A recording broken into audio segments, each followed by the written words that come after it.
All right, guys, after an epic main event this past weekend, we've been dying to hear from this man to get his thoughts on the fight and also find out what is next. The real deal, Beneil, is in the house on a massage chair, relaxed and ready to go. Beneil Dariush, welcome back to Submission Radio, man.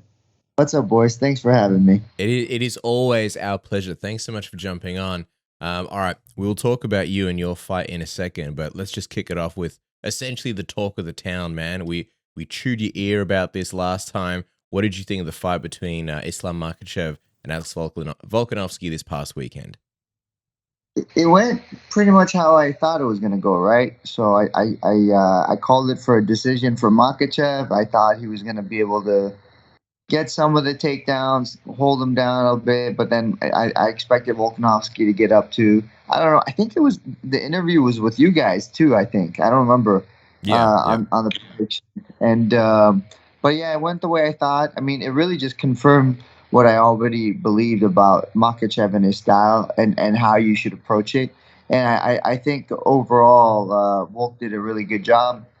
His striking looked good. Volk, there was a couple of things I was a little surprised, things he did in his striking that he normally doesn't do. He left his chin up after his combinations, which really surprised me because I've seen him fight obviously multiple times, and he doesn't normally make that mistake, but he did this fight. He would finish his combos, especially after his kicks, and his chin would be up. Stuff like that just stuck out to me. But besides that, it was an amazing fight. It was a great fight on both ends. I think Makhachev did a good job, showed his improved stand up, and Volk just showed he's a beast of a man.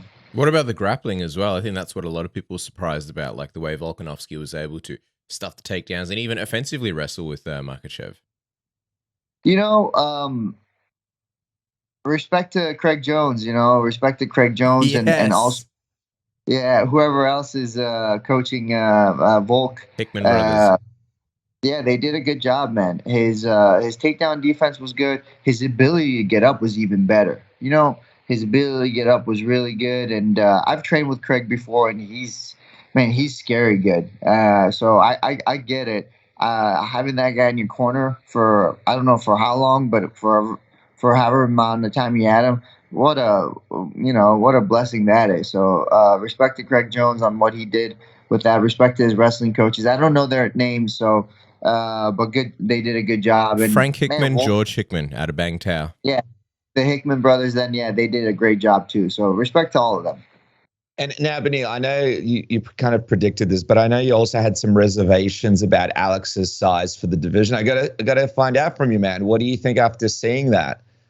Pretty impressive how he was able to sort of handle Islam's power and strength. I thought it actually ended up working in his favor. So I made that mistake. That was my mistake there. I thought the size advantage would work against him, and it turned out to work in his favor. Look how strong he looked in the fifth round. Yeah. He looked amazing in the fifth. So, yeah, my bad on that. I was going to ask you, who do you think, after watching this, who do you think is the pound-for-pound #1 fighter in the world? Pound for pound is opinion. I saw Makhachev's interview in Russian. I don't know if it's properly translated, but he called it. He said he didn't expect to get justice, and it's a weird thing to say if that's the correct translation, because you can't expect, like, it's an opinion. Just because someone doesn't agree with you doesn't make it injustice, So it's a weird thing. It's just I wonder if the translation is just wrong on that, but that's just pound for pound is an opinion. I think Volk could be #1. I think Leon Edwards could be #1. Makhachev could be #1. It's honestly not. It's not really on my list of things to think about. I know that you kind of predicted this decision win, but when you watched the fight, how did you have it scored? Was it a clean win for you for Islam? Because a lot of people are a little bit hazy on who won that second round. To be honest with you, I had like a card signing event I was at while I was watching it, so I was pretty exhausted. I had it originally 49-46 for Makhachev, or either that or 48-47. So I thought Makhachev won, but if you go back and look at it again, you can make a case because our judging is I don't want to say arbitrary, but our judging is, you don't know what a judge is looking for. There's so many options. For example, even the fourth round you could give to Volk because he did more damage. Makhachev was just holding on, but man, I really would have to watch it again. I haven't really sat down to watch it again. I've been watching obviously more of Charles's fights, focusing on that, but 48-47 could have gone either way, or you could have a draw because the last round you could give it a 10-8 round to Volk because he dropped him. I always think if you drop somebody in a round, that should be 10-8 unless that person comes back and rallies. Then you can, depending on how it goes, you can judge it that way. But yeah, if you get dropped and then control the whole round, I think you lose a 10-8. Hell of a fight, man, regardless. Just incredible fight. I think it exceeded a lot of people's expectations. And I think I was saying to Volk afterwards, I said it was just such a Aussie performance, from the song to just the way that he was kind of enjoying himself out there. The whole David versus Goliath thing, I feel like Aussies for a long time was sort of underestimated. And obviously Makhachev did phenomenal as well. Just a great fight from both guys. I wonder, who do you think sort of, I guess, won more respect afterwards? Because I feel like a lot of people have said this. Islam kind of won the fight, but Volk's stock just went so much higher after this one. Yeah, I mean, obviously, I think Volk's stock went up, but if you think about it, for Makhachev, it sucks because he was in I wouldn't say a lose situation, but he wasn't gonna. You weren't gonna be like, oh yeah, I can't believe how good he looked. You were gonna be like, oh, he was supposed to do that. If he was supposed to win this fight, so it's hard to give him more credit. But Volk, man, I even said this. I think, I don't know if it was with you guys or with somebody else. I said, if you want to fight a guy like Makhachev, you got to enjoy the fight, because one of the things they do, the Dagestani style, is they take advantage of your stress and they try to keep that stress high. And so what that does is makes you tired faster. So if you fight those guys, you got to be relaxed. You got to enjoy the fight. And by enjoying the fight, you're able to maintain your cardio better, because he was just having a good time, and it really showed. It really showed. The first round and the second round, kind of he figured it out, I think. Yeah, because a lot of people are kind of saying, hey, in a way, Alex kind of has shown the blueprint on how to beat Islam. And I know you kind of predicted that the fight might go in a similar way, but what is it about Islam that you watched in this fight where you were like, did you have any realizations about him? Anything that surprised you about him? Any kind of tidbits that you kept for when you potentially fight him? I thought his grappling off the wall would be better. Situations. I just thought he would be better off the wall. Kind of surprised me. Yeah, but besides that, not really. His stand-up was kind of what I expected. Very good fundamentals. And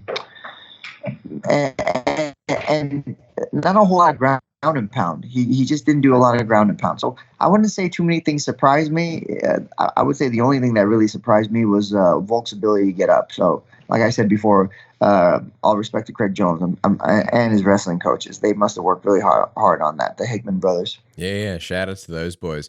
All right, last question on this, and then we'll talk about you. But hey, man, Volkanovski especially wants the rematch. We spoke to Javier Mendez. He's open to the rematch, certainly down the line. I think Islam as well. If the fight happens again, who would you be leaning towards more? Who do you think can make more adjustments? All right, now you guys are stressing me out. Look, my hair's turning gray on this. Why? Too much talk about this fight or too many predictions? No.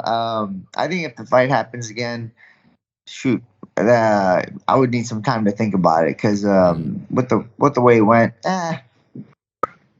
you could go either way again. But let's just pick Volk this time, just to go different. Yeah, I hope that doesn't happen, man. I'm gonna fight for this title when I'm 40 at this rate. I hope not, man. I hope not. I hope it's sooner. Either way, you look phenomenal for your age. I think it's down to the two secrets: smooth grappling and obviously proper hygiene. Thanks to our good friends at Manscaped, the leaders in below the waist grooming, experts of men's hair and facial hair removal, have you covered for your much needed news resolution of feeling your best. Join the 7 million men worldwide who trust Manscaped with our exclusive sexy offer for the Platinum Package 4.0, which features the Lawnmower 4.0, the pound for pound #1 greatest grooming tool in the world. Get your black belt in ball shaving and make those bad boys as smooth as eggshells with its advanced skin-safe technology, the ceramic blade, the 4000K LED spotlight. Holy shit, you could use that thing to light up a video shoot. The waterproof features and the wireless charging dock. You can't go wrong with it. And the Platinum Package 4.0, the best value for money with the Lawnmower 4.0 trimmer, the Weed Whacker ear and nose hair trimmer, the Ultra Premium body wash, the Ultra Premium 2-in-1 shampoo and conditioner, Ultra Premium deodorant, Crop Preserver anti-chafing ball deodorant, the Crop Reviver ball spray toner, and the free gifts, the boxes and shed travel bag. You best believe all of that came with us to Perth in that sexy travel bag.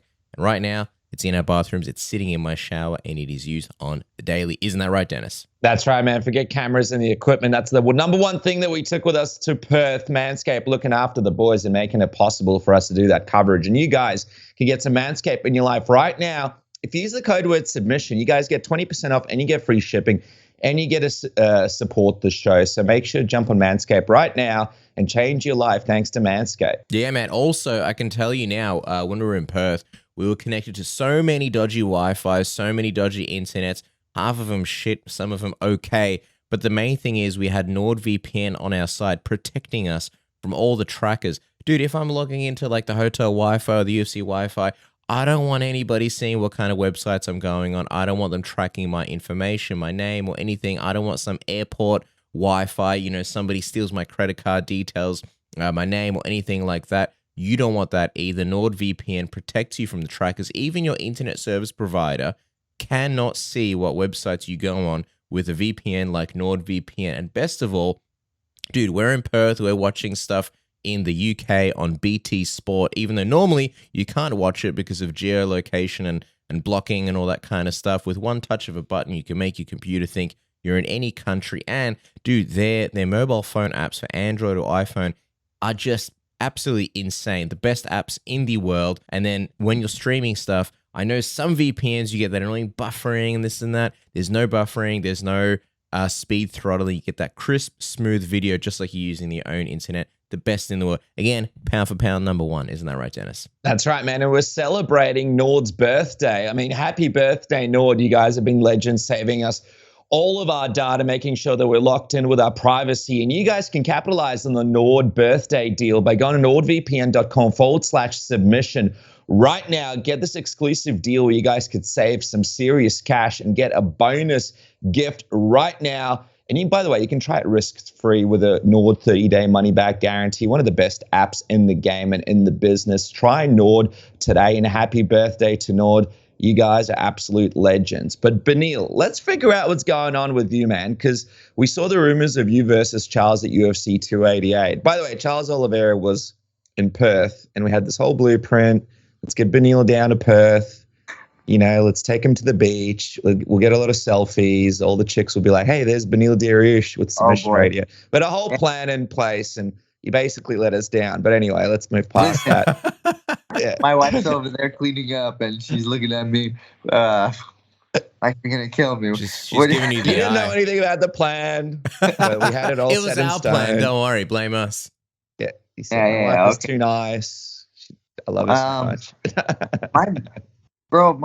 My baby could be due any minute. My wife was early last time, couple of weeks, and she looks like she's 50 weeks pregnant right now. She's a big girl right now. So she's about to kill you. She's about to kill you. You're not gonna make this fine.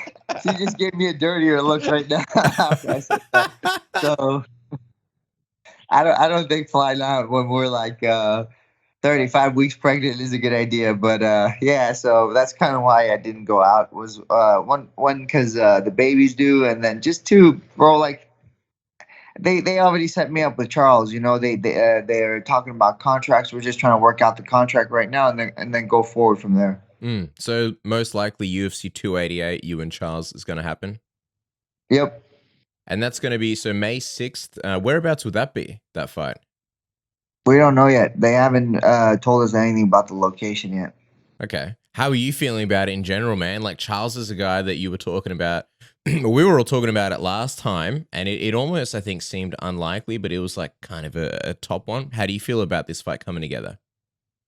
So, remember the last time you guys were like, oh, after you beat Gamrot, for sure you're going to get the belt, like you're going to get the title shot. And I told you guys, no, I think I'm going to have to fight one more time, you know? Yeah. I was expecting this, and to be able to get Charles, man, I'm pretty stoked. Obviously, there's also the other side of me where it's like, why am I just not getting this stupid title shot, right? I worked hard enough. I think I've deserved it. But you put a tough guy like Charles Oliveira in front of me, I'm stoked. I'm not complaining too much. I look forward to fighting him. I look forward to beating him up, and then I look forward to what's next after that. Wait, so if the contracts aren't completely signed yet, is a part of you almost like, hey, is there a chance I could go straight to this title shot? I mean, May, I don't know if that's too soon, but you'd think Islam would want to be fighting at some point in the next few come back months. July, right? Like, that's what I'm trying to think when Ramadan is. I don't know the dates, but yeah. Is it a possibility for you to maybe just fight Islam instead next? So that's what I was telling them. Like, hey, why don't we just do July? Yeah, because Ramadan is March 22nd till Thursday, April 20th. Yeah, but I haven't heard anything back on that, so I don't feel like they're too stoked on it. But man, that makes a lot of sense. You know, you fight. We do the fight in July, and then we know, like, you know, this is really the last real lightweight fight that there needs to be done, because all these other guys have fought for the lightweight belt. The only other guy I could think of is Fiziev, who hasn't fought for the belt. I haven't fought for the belt. Poirier's fought. Charles obviously just lost. Justin Gaethje has just fought for the belt. Michael Chandler, like, these guys they've all had their opportunity. So this is the fight, in my opinion. And I hate to give you more gray hair, although when we do, it always looks sexy because you're the Richard Gere of MMA. But there's obviously the Michael Chandler, Conor McGregor Ultimate Fighter season that's coming up, which the fight is potentially going to be a welterweight, and it could be towards the end of the year. But a part of you must be like, hey, I want to get this title shot before potentially Conor McGregor, if he could beat Michael Chandler, before that whole thing starts unraveling. Because McGregor Islam is definitely something that the UFC would not ignore. Yes. I don't know. Like, I don't know how else to answer you, but yes. That's another thing on my mind is, like, if that guy ends up fighting, I know it's not going to be this early, but let's say if he fought in June, if McGregor fights in June and wins, bro, he's number one easily. Like, even if I beat Charles. And it's crazy to think about. Do you think that he can get it done against Chandler? Yeah. Chandler is the easiest fight for him to win. I'm not saying he can't win against the other guys, but out of everybody, Chandler's the easiest fight just because Chandler doesn't use his skill set properly. He doesn't know how to like, energy management, zero with Chandler. Striking defense, sometimes. Wrestling, sometimes. And all these things matter, you know. You have to know when to turn on what in order to be a champion, in order to win, in order to be great. But right now, he just wants to be exciting. And to be exciting, you kind of have to forget about energy management and just go out there and go till you die. And that's kind of what he does. Just quickly, before we go back to Charles, you know, on energy management and that kind of stuff, obviously, like, Dan Hooker was tweeting out about, you know, the cheating accusations and the IV, and then Alex Volkanovski mentioned it on the MMA Hour with Ariel. Now, obviously, like, there's going to be a few hours before we release this, Beneil, so maybe other stuff could come out. But I just wanted to hear your thoughts. Like, if and when you fight Islam, is that something that's going to be in the back of your mind? I could care less. He could take whatever he wants. It ain't gonna make a difference, you know. Like, he could. like I don't even think they test him in Dagestan. I'm pretty sure it's very difficult to get into Dagestan. So it's not like I'm, you know, bro. I don't care. Take whatever you want, do whatever you want. Just show up fight day, and let's see how this fight goes. And it's interesting because when we were talking with Javier Mendez earlier in the week in Perth, he mentioned that, hey, Islam actually told me that welterweight is now a goal for him now that he's got that lightweight belt. You could potentially be one of his last fights at lightweight if you manage to get this title shot. I'm curious, what would you think of Islam's chances at welterweight, though? He might do better because he does seem like a huge lightweight, right? He won't have to cut weight, but there's better wrestlers than him in the welterweight division. Colby's a great wrestler. I don't know if Hamzat's sticking around, but if Hamzat sticks around, he's a great wrestler. You have a couple other guys. Usman, if Usman sticks around, he's a stud, man. I mean, Leon, I think Leon is more complete, is the most complete fighter that I've seen right now in the UFC. I wouldn't say the most complete because of Demetrius Johnson is still fighting, but I think Leon Edwards right now is the most complete fighter. When I watch him, his boxing is so crisp, and then all of a sudden he turns into Muay Thai fighter with his elbows and his kicks, and then his grappling, his clinching is good. He can elbow you from the clinches. He can take you down. His jiu-jitsu's off the hook. He takes your back so quickly. I don't know if I've seen a more complete fighter than Leon Edwards. Obviously, sometimes people will say he's boring, but it's because he's so calculated. He's not taking any risks, and he wins very clearly. So I don't know, man. I don't think welterweight will be an easy feat for Makhachev. So this is where we like your breakdowns, Beneil, because everything is just critical thinking. You know what I mean? There's no emotion in it. Everything is just like facts and solid opinions. All right. Want to ask? Beg your pardon? I try. I try to do that. Yeah, I try. Dude, the massage chair helps. Yeah. Listens in your up, gets you ready. All right, I gotta ask about this Oliveira fight, man. Like this is as Brett Okamoto would say, a fire fight. This fight is lit. This is something that I think a lot of people are very excited about. We'll talk more about it as we get closer to May. But just kind of early days, how do you see this one going? And yourself matching up against Charles? So there's a lot of different ways I see the fight going, but the way I have to prepare for the fight is a 3-round war where Charles is, able to put me in bad positions, and I have to work my way out, and then I have to be ready for all his dynamic striking, from his kicks to jumps to elbows to all of it. That's the way I'm going to prepare for the fight. But but I think I'm going to get the finish either in the first or the second round. That's how I think in my mind. I'm going to, just be who I am. And then, when he gets excited, I'll get excited. And then it'll turn into a crazy fight like everybody's talking about. But in reality, I'm just preparing for a 3-round war with him. And I need to be ready for all the positions that that I can get into, and all the dangers he could put me in those positions. Because, man, from all situations, he's dangerous. I always talk about him being a sniper. He like if he shoots and gets you, you're done, right? But if he misses at the same time, that's when you see the chink in his armor. Because by the time he reloads and gets ready to go again, he starts to fall apart. That's why when Islam followed him to the ground, he kind of broke. He just let Islam pass into half guard and gave him the submission.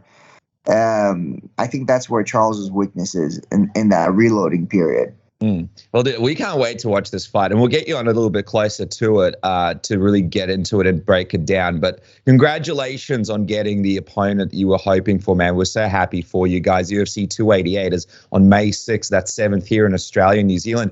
Location to be determined. And for now, of course, follow the man at Beneil Dariush on Instagram, man. And also, all the best to you and the wife, man. Yeah. We can't wait to see, the new baby being born, and I know it's a pretty tense time for you. So we appreciate you taking the time with us. We hope that the wife's not too angry at you missing out on the beach with us in Perth. I'm sure we'll be able to figure something out soon. Text me saying, what's their names? I want to know their names. We're gonna get some message requests on DM on Instagram. We're gonna kill you, boys. Yeah, you should. Vietnamese, man, they don't mess around. You guys should watch out for sure. We're very Beautiful. far away here in Australia. Thank you so much for your time, Beneil. Appreciate it, man. Boys, take care. Appreciate you. Lots of love. Bye.